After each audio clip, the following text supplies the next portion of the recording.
That's right, it's back. Instant analysis on BamaOnline.com after a brief absence, I guess you could say. Travis Reier, senior analyst of BOL, joined by Ryan Fowler, host of The Game on 99.1 FM in Tuscaloosa. And Ryan, we have our first practice of the preseason underway just inside there. Weather to our northwest, though, so you get the feeling they may be moving inside if they haven't already. But some initial impressions from the first practice of the 2015 preseason for the Alabama Crimson Tide. It's usually all about the newcomers, the youngsters. Everybody loves to see those guys. We usually see them in a split practice situation. This year, they're all out there together, so sort of a baptism by fire, you got to think, for some of the younger guys. Well, you always pass the eye test. And each time, and I know you and I have been doing this a long time, we go out and you see that eye test, and you go, but today a little bit different because you're comparing those with the upperclassmen. But there were still some guys I thought stood out. I mean, Damian Harris was a guy just jumped off to me. He was a low compact guy. You could see that he carries his weight well, but just moves very smooth. It looks, effortless.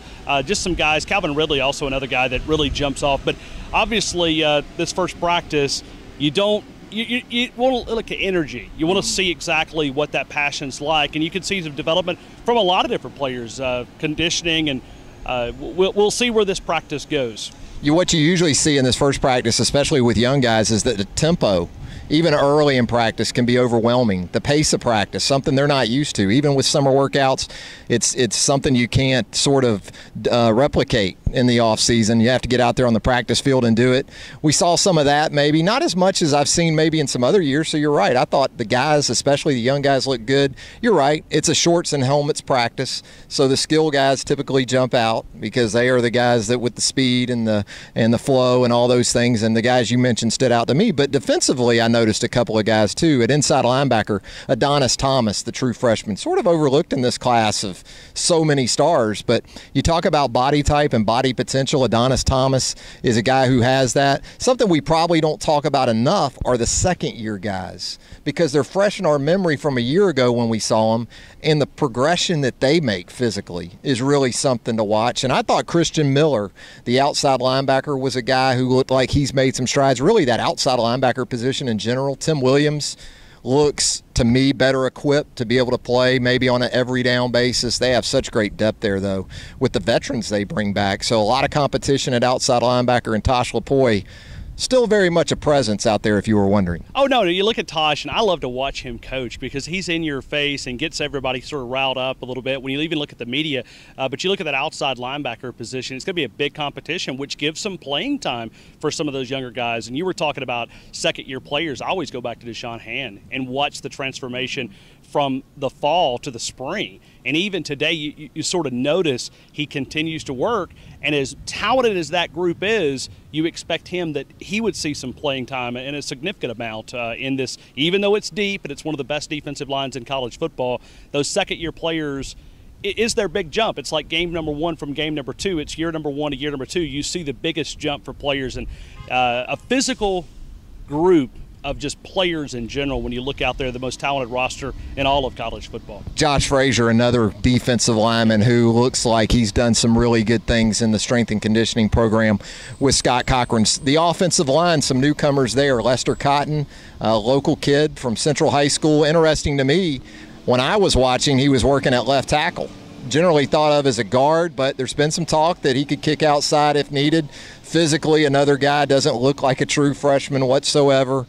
So some interesting things to watch on that offensive line, which, when they were going through individual drills, looked intact compared to what we saw at the end of spring practice. The five that we saw looked to be the same. Well, you look at that offensive line, maybe we know who the five, or at least the 5 or 6 different guys they're going to battle for those number one spots. But I think the question really in that offensive line is who's going to be on that second string.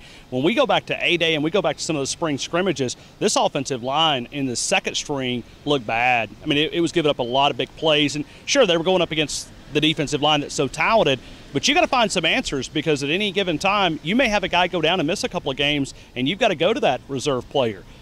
That's the watch that you want to watch on offensive line. Yeah, you want to see that first unit come together, but also that second unit, because you need some guys that you know that you can count on in a crunch situation if Alabama has some misfortunate, injury or some reason that they have to miss a game.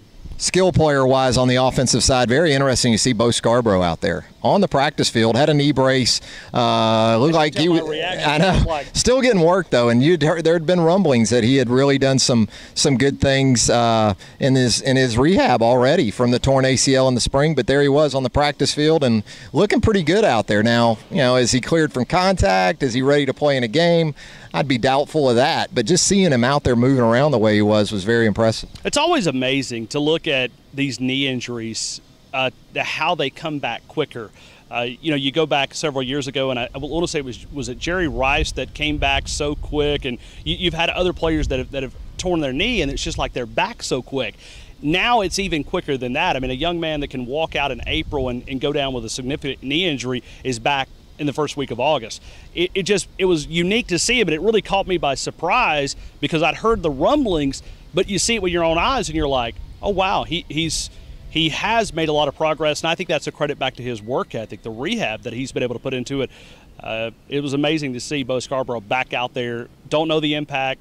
I'm still saying, hold off. Don't let him, play until he's really 100%, because he's going to lose a little bit of mobility in that knee until it's 100%. And that's what he was going to count on, and that's what he was able to show us in the spring, that he was a difference maker with some of those moves. A guy who's been down this road before. He's had an ACL injury in high school, so he certainly knows the path. And if anything, rehab and technology have only improved since, I guess, his sophomore year at Northridge High School here in Tuscaloosa. But Ryan, as always, appreciate the time. Give us that show info so we can tune in tonight either on the radio or on the internet. No quarterback? I mean, after 15 minutes, I'm saving that for Potter. Okay. Potter's going to make his instant analysis debut, and we're going to give him the cherry on top. We're going to talk quarterback with Charlie Potter. No doubt. Tide 99.1 in Tuscaloosa, daily radio program, The Game, 6 p.m. I'd love to have you guys on board. Thank you, man. Thanks, Ryan.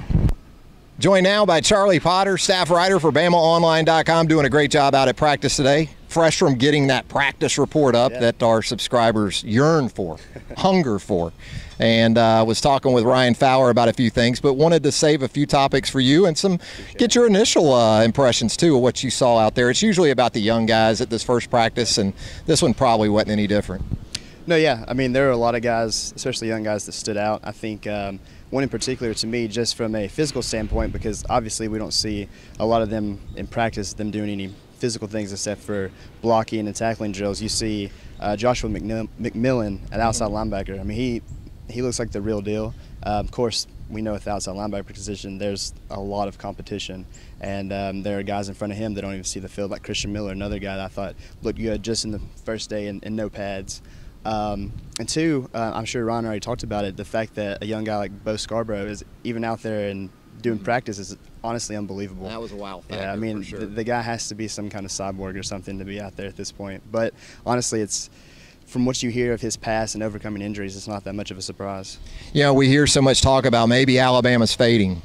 Maybe they're taking a dip. Maybe this is the end of the era. But when you go out here like we did today and watch guys, and we know it's just in shorts, from a talent standpoint, it just looks like they're getting deeper, Charlie. It doesn't look like there's a slip. I mean, you mentioned McMillan, but Mecky Brown, another outside linebacker who looks like he's got great body potential. I mentioned Adonis Thomas earlier. They just keep loading up. That offensive line they've replenished with guys like Lester Cotton. The defensive front, they've added some help. So, but the storyline a lot of people have wondered about, and we're not going to know enough for a few practices at least. A scrimmage probably as quarterback, and anything catch your eye out there today? I mean, not really. It was pretty much what we expected. I mean, Coker was in the front of the line, and I mean, if I had went out there and seen something different, we wouldn't have been talking about Bo Scarborough initially. So it was as expected to see him out there. It'll be interesting to see if any of those young guys can, having time in the program and have time to do stuff over the summer if they can take a step. But at this point, I mean, it just looks like Coker's race to lose. I agree with that. And we have Nick Saban coming up a little bit later on, a couple of players, I believe, in post-practice interviews. Is that right? Yep.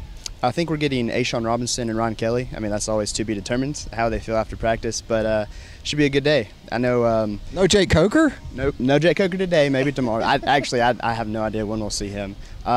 We did Tennessee game if he starts. Yeah. We did just hear a couple of number changes that were confirmed.